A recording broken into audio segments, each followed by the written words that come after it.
இங்கிருந்து தமிழ்நாட்டிலிருந்து கேரளாவுக்கு போய் அங்கே ஒரே இடத்துல எல்லாத்துக்கும் நிக்காக செஞ்சு வைப்பாங்க.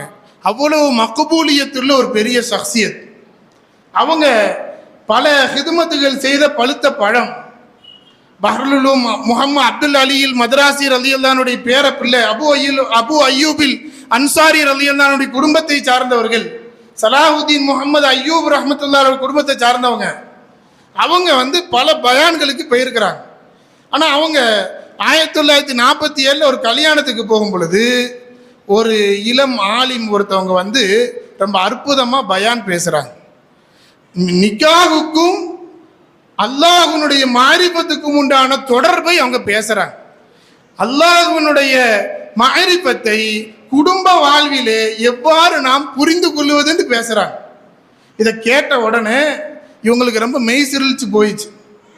இவங்க நிக்காக முடிஞ்சு தஃப்தர்லாம் எடுத்தால் பொதுவாக உடனே கிளம்பிடுவாங்க. அவ்வளோ பிஸி உள்ள ஆள் அவங்க.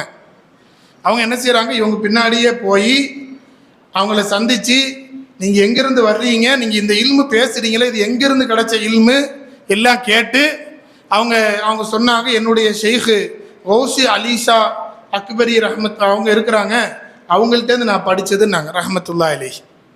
இப்போ இவங்க எனக்கு பையத்து தாங்கன்னு கேட்டு முதலாக தமிழ்நாட்டில் பையத்து வாங்கினவங்க காசி ஹபீபுல்லா சாஹிப்.